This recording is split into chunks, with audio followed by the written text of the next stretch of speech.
Kaya nunakot, wunju wunju, nija wajak wuja. Nyan jirapan, nyan kot jirapan, wakaning nunakot. Hello everyone, welcome from Perth country, and I'm happy and my heart is happy to be speaking to you all today. I'd like to start by acknowledging the traditional owners of the lands on which we're all meeting today and paying our respects to elders past, present and emerging. Always was and always will be Aboriginal land. Hi everyone, I'm Michelle White from Community Arts Network. I'm kind of emceeing the CAN session today, so I'll start off with the housekeeping.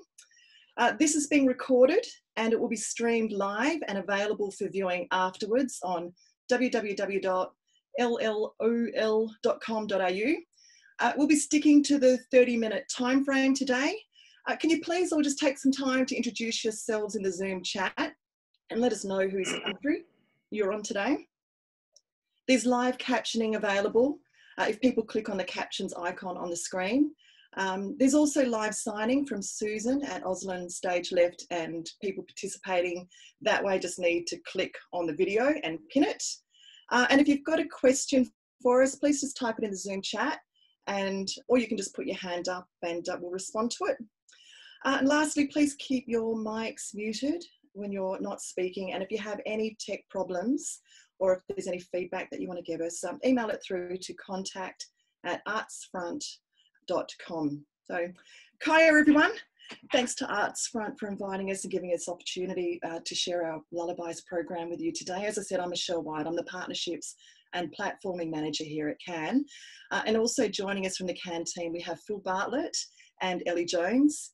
And also there are a few other CAN peeps online as well. Hi to Miranda, and also our job sharing CEOs, June Moorhouse and Monica Kane, are also online today. So look, again, thank you for giving us this opportunity, and thanks to everyone for jumping online and joining us today. So let's get to it. What we want to talk about is this program that we've been running for the last 4 years called Lullabies. And to give you a bit of a feel for it, we thought we'd start off by sharing a video with you. So this video was launched last year. It's being played on was launched on the digital tower in Yagan Square, and it plays on the giant outdoor screens around Perth. It's called Djinda, Kanangoor, and it was one of the first lullabies we created as a part of our Lullabies language revival program. It was translated by Gina Williams, her mum Glynis Watts, and Pauline Hales. And the song that you're about to hear is performed by Gina Williams and her musical partner, Guy Gauss. I'll cue Miranda now to set up and share the video with you. And I won't tell you what it is, but I'm pretty sure you'll recognise the tune. Over to you, Miranda.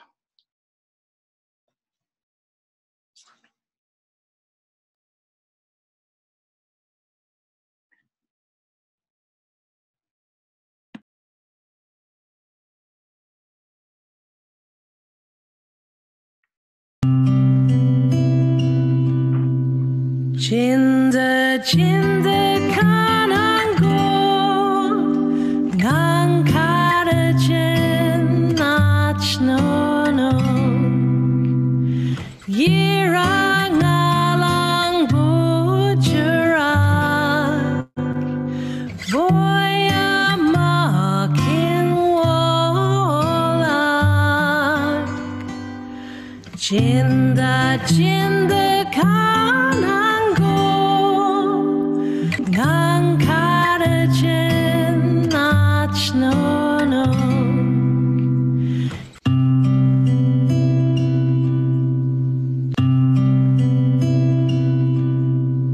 Djinda, Djinda, kanangoor, ngang kara djin nach nono.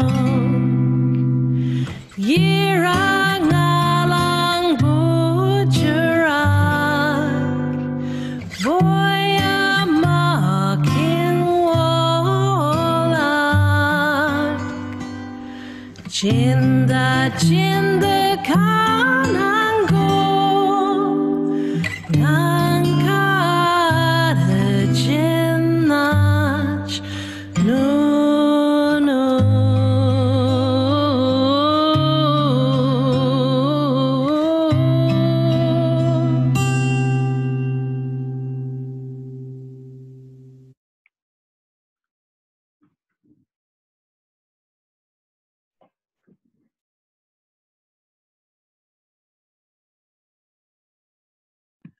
Thanks for that, Miranda. So every night that video clip plays in the city of Perth, sending the city off to sleep with one of the world's best known lullabies and one of the world's oldest traditional languages, Noongar. The Noongar language block is actually one of the largest language blocks in Australia. It stretches from Geraldton in the north right down to Esperance in the south of the state, and it's made up of 14 different groups, language groups. And although it covers a really, really large area, because of past assimilation policies, the language is considered to be critically endangered, with less than 400 fluent speakers left. Now, while this statistic obviously gives this project its urgency, it's not what drives it.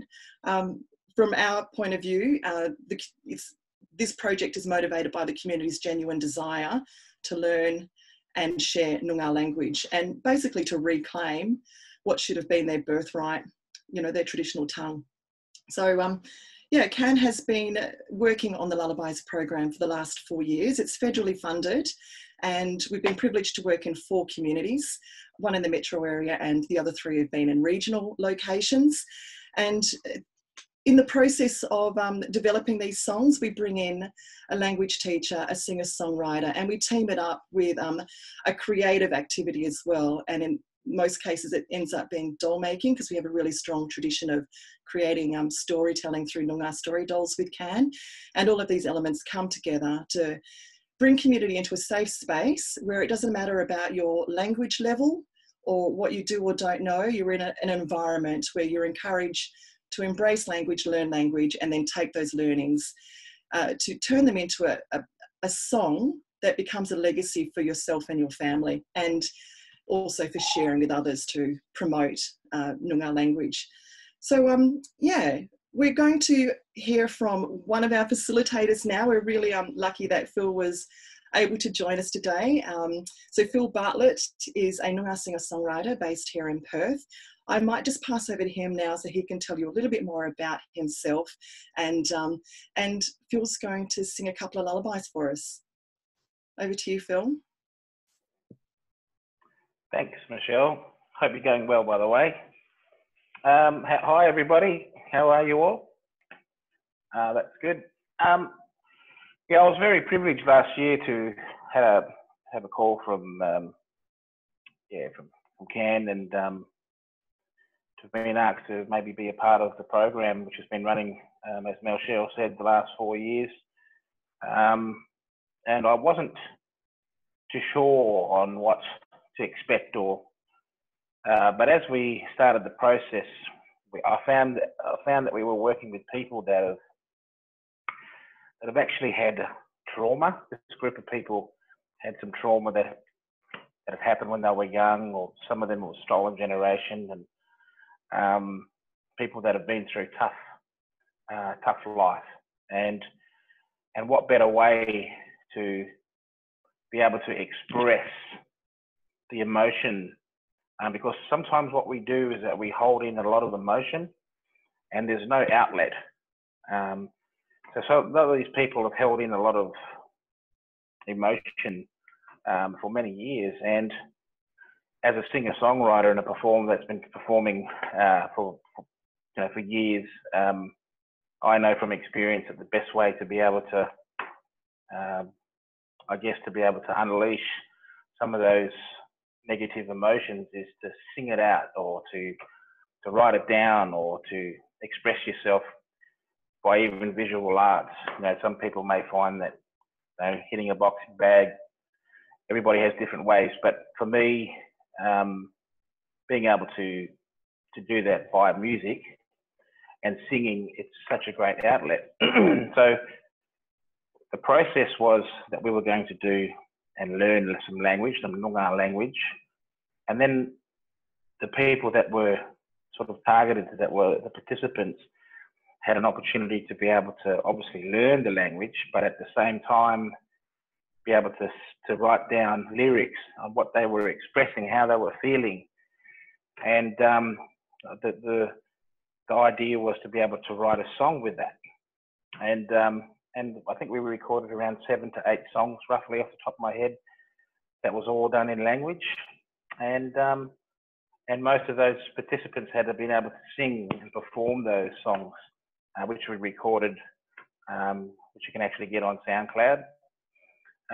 So it was a real process that it was just such a joy to be a part of. I've been a part of all kinds of different things over my career in terms of my music, but it was probably one of the better projects, probably one of the best projects that I've, without a doubt, been a part of, because it wasn't just the fact of the singing, but it was the fact of understanding people and understanding their story, and then being able to be a part of writing that down with them, and then coming up with some music, and then recording it with them, and then building a relationship, and then the whole process of recording. It's just fantastic. And now they have something that they can call their own, their story, and they've been able to record that professionally with professional artists, professional, linguistic Noongar language speakers, as well as a producer, engineer that comes in that's been doing lots of things. So for me, it was just a fantastic project, and by the end of it, it was so rewarding because we've made some friends, and some of these people have just been able to express that. So from that point, it's just been just a great program to be a part of, and we hope that we can sort of keep it going, and because it's changed a lot of lives in terms of being able to express what's in a different kind of way, recording beautiful music and getting the story out. So it's been a real privilege.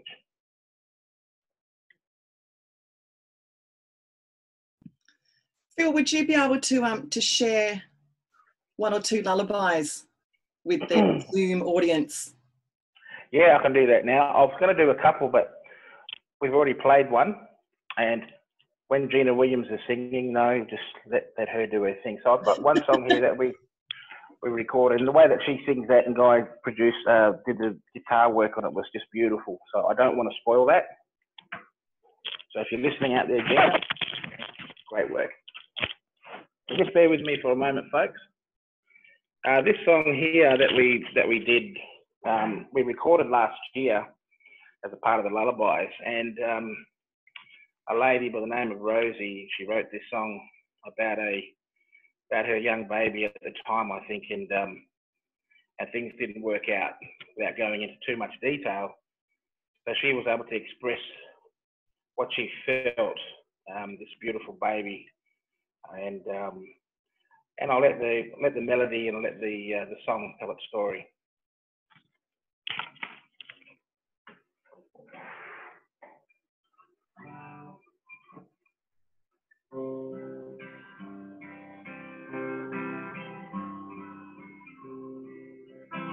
Oh, by the way, with these melodies, as you'll find, that it's very simple, but it's melodic. And when you get the gist of the melody, you'll be singing it in your head.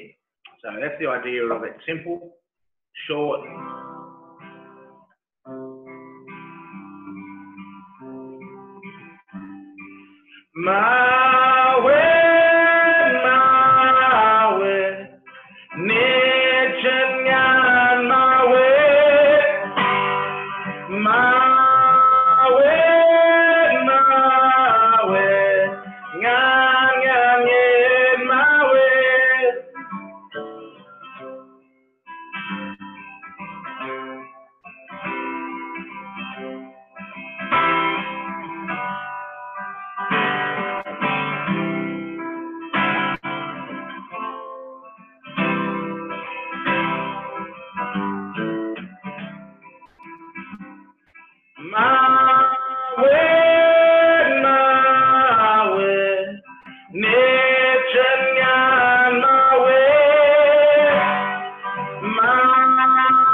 Phil, that was incredible.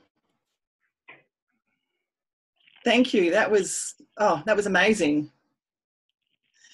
So Phil, as well as being one of the facilitators on Lullabies, also helped us out last year when we partnered with Awesome International Children's Festival to do a community choir, and Phil was a choir leader for us, and that was one of the songs that he taught the group, and it was made up of people of all ages and from all different backgrounds, just, you know, community members who wanted to volunteer their time to come together to learn a little bit of Noongar and take that Noongar home and share it with their families. So Phil, if we've got enough time, maybe we'll come back to you and see if we can squeeze in another song at the end. We'll see how we go, because you're talking about Gina's voice, but equally in awe of your voice. Just incredible. We're so privileged to have you as a part of our Lullabies program. So looking forward to see how this translates into the online world, which is a good segue to introduce Ellie Jones. So she's a recent team member. She's only just joined CAN, and she joined actually just as we went into lockdown for COVID-19. So she joined a new organisation, had to take on a massive new program, and then had to try and figure out a way that she was going to do it from her lounge room, and with, you know, no human contact, through a program that is, you know, basically very, very community driven. So look, I'll pass you over to Ellie now. She can tell you a little bit about herself and about how we're going to do Lullabies in Corona world. Thanks, Mish, and hi everyone. It's really great to be part of the CAN session, this session today. As Mish mentioned, I'm a recent member to the CAN team, just joining in the middle of March. To share a little bit about myself, a common theme through much of the work that I've done has been bringing people and communities together to create positive change, whether that's through community arts projects to improve health outcomes, leadership programs for young people, or supporting the sharing of musical communities and knowledge. Most recently, prior to CAN, I've been working with young people with an out-of-home care experience to ensure that their voices are heard and to advocate for systemic change within the child protection system. This role took me to many parts of WA and also gave me the opportunity to spend the majority of last year in Mbantua, Alice Springs. Joining a new organisation during COVID-19 and in a time of such unknown, the thing that's really shone through for me is the way that CAN was quickly able to adapt to creating an online environment that still enabled those warm, open and transparent conversations. As I'm sure you've all found, it's often those incidental conversations that are so important to building relationships, and it's been really great to be part of an organisation that really recognises and values this. During this really incredibly challenging time for so many people, and what can be a very isolating time, something that I've increasingly appreciated is that being pushed into the online space has enabled the breaking down of those geographical barriers to make greater connections with other people, like we're doing today. This leads me to share with you how Lullabies 2020 is being developed. Through conversations with previous Lullabies projects, discussions began about how we could keep the essence of Lullabies continuing online. She had mentioned at this point the previous Lullabies program manager, Brooke Small, who's been instrumental in these initial conversations and lighting this spark. As Mish has already mentioned, the heart of the Lullabies project is Noongar families learning and sharing Noongar language to create lullabies in language that can be shared with families and with the wider community. With this in mind, we're looking at delivering a block of online Noongar language classes, followed by the opportunity for participants to work with professional artists to create and record their own lullabies. We're so delighted to have Phil working on this project again this year, and yeah, I'm so excited to be working with you. The project's going to be open to all Noongar families, and we're going to be keeping the number of participants pretty small to ensure that this pilot is as flexible and responsive to the group as we possibly can make it.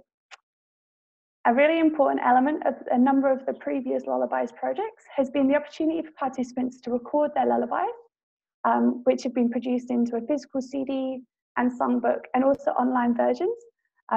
Where those links are, we'll share with you at the end of this. With delivering this project remotely online, we're looking into technology that will mean that participants can still record their own vocals, but from the comfort of their own homes, if they're feeling comfortable to, which can then be mixed in with the music recorded by the artist. We're really lucky on this project to be working with artists and sound engineers who've worked on previous lullabies projects, which has really helped us think creatively about how this will work, and also start to iron out some of those lumps and bumps before we actually get going with the project. One of the key challenges for lullabies online will be how participants feel connected to and build relationships with each other and to artists and to Can.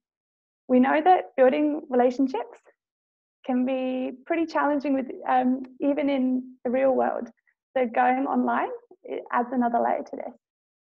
The process of creating a lullaby can also be a really personal journey, and ensuring that we're able to create a space that is safe, warm, and welcoming is really important.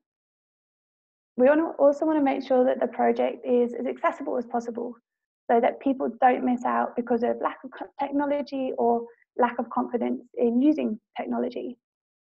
Although you will need a smartphone and internet access to be involved, we don't want to make this a tech-heavy project, and we're looking at ways that we can communicate this when we're promoting it. We're also having a look at what online platforms we use to make sure that these are familiar to people. So this is things like Facebook groups to keep in touch, and exploring something like Zoom or the new Facebook rooms to see what will work best for the language lessons. This way of working online is totally new for the Lullabies project, and that's why it's really a pilot. We're really excited to be going on this journey with everybody involved, and we'll be seeking feedback throughout, as I'm sure there'll be things that we know at the end of the project that we don't know at this point. Ensuring that we build space into the project that allows us to stay flexible will be key to ensure that the heart of the project, that Noongar families can learn and share language which can be passed on to future generations, continues to stay at the heart and centre. Thanks, Mish. Thanks, Ellie. And yeah, welcome to Can Online and Lullabies Online. We've just had a question from Alyssa from Arts Nexus, and she wants to know, how do people go from learning these beautiful songs to then learning the complete language? June or Mon, if you want to jump in and say anything, or Phil, please feel free to do so. But I was just going to say, can provide people with resources and also link them up with language courses. There weren't many a few years ago, but there seem to be quite a few that are being run through local arts, Aboriginal organisations. There's the Noongar Boodjar Land language group. June, maybe you can help us out here. Curtin University runs a course as well. Some schools are teaching Noongar language. There's Judy School in Bunbury that teaches the kids, and there's also Wooditch College up in Midland that also does, and I think some of the high schools do as well. But yeah, there's definitely been an increase in the number of organisations offering language lessons.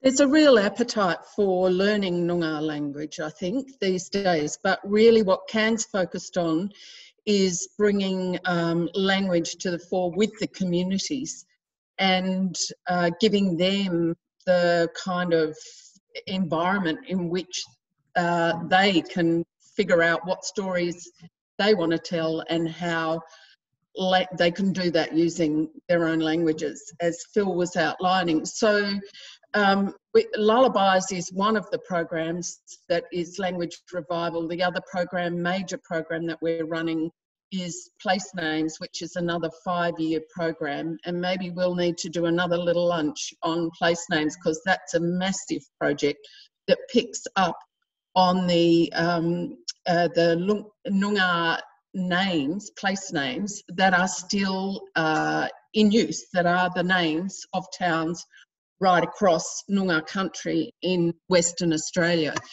So that's a fabulous project that's worth talking about more, and in which we've got a range of major partners. But lots of West Australians speak Noongar without knowing, because they're using the names of those towns all the time. And each one of those names is kind of a sentence in Noongar. So really our aim is not to try and teach people Noongar so much as bring to life Noongar in people's lives. And I guess the distribution and sharing of the lullabies is a way of alerting the broader community to just how alive and beautiful this language is. And the response to the lullabies whenever we've shared them has been amazing. I did just put up that we've so far produced 36 lullabies or songs. Some people have written ballads because they've got fabulous stories to tell. In fact, the knockout ballad from last year in Mandurah was a piece that Phil recorded from one of the participants, John, who wrote a really moving piece about his wife who he'd lost. And that's, we've put that up for nomination in the WA Music Awards Song of the Year, because and Phil's vocal on that is, as you can imagine, stunning. So yeah, that's just a sense of what we're about. Mish, is it a good time for me to just say one of the reasons that we decided, when we, like a lot of organisations when COVID hit, where do you put your energies around producing online material, and how much do you invest when we don't know how long we're going to be in that space? And obviously where we've got pre-existing requirements that we have to meet for the ongoing program. So just quickly to say why we decided it was really worth investing in doing lullabies online was because longer term, CAN's really moving into an area where, based on its deep history of work with Noongar communities, which has now been in place for about 15 years, we've been extending our work with culturally and linguistically diverse communities, and that's really taken off over the last 3 years. And lullabies is potentially a mechanism and a model that is great for bringing about intercultural connections. And I know Asil is online today. Hi Asil, and we know about the work that you've done. And we're desperately sad that when you were in WA, that connection didn't get made. But we see the real potential to broaden this program over time, over a long time, working on a First Peoples First principle, maintaining this Noongar program, but broadening it out for intercultural work.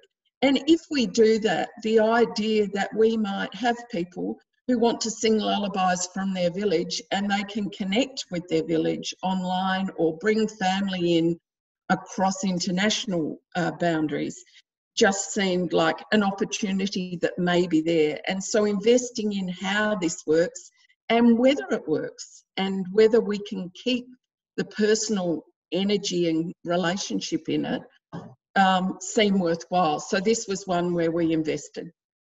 Thank you so much, June. We're getting very close to our end time. Asil, I hope June answered your question in the information that she just gave then. I wanted to also acknowledge that Charmaine Counsellor has been one of the key creatives that's worked with us for the last few years on the Lullabies program, along with Phil. And I was hoping that we'd get Phil to play us out, but we've run out of time. So I'd just like to wrap by thanking everyone for joining us for lunch today. Thank you to Feral and Artfront for hosting us and making this happen, and we've really enjoyed it.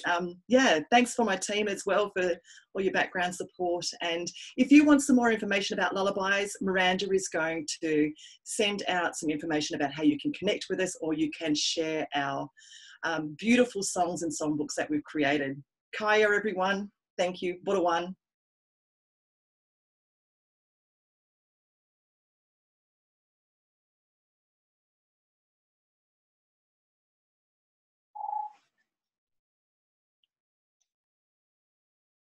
That was great. I've stopped the live stream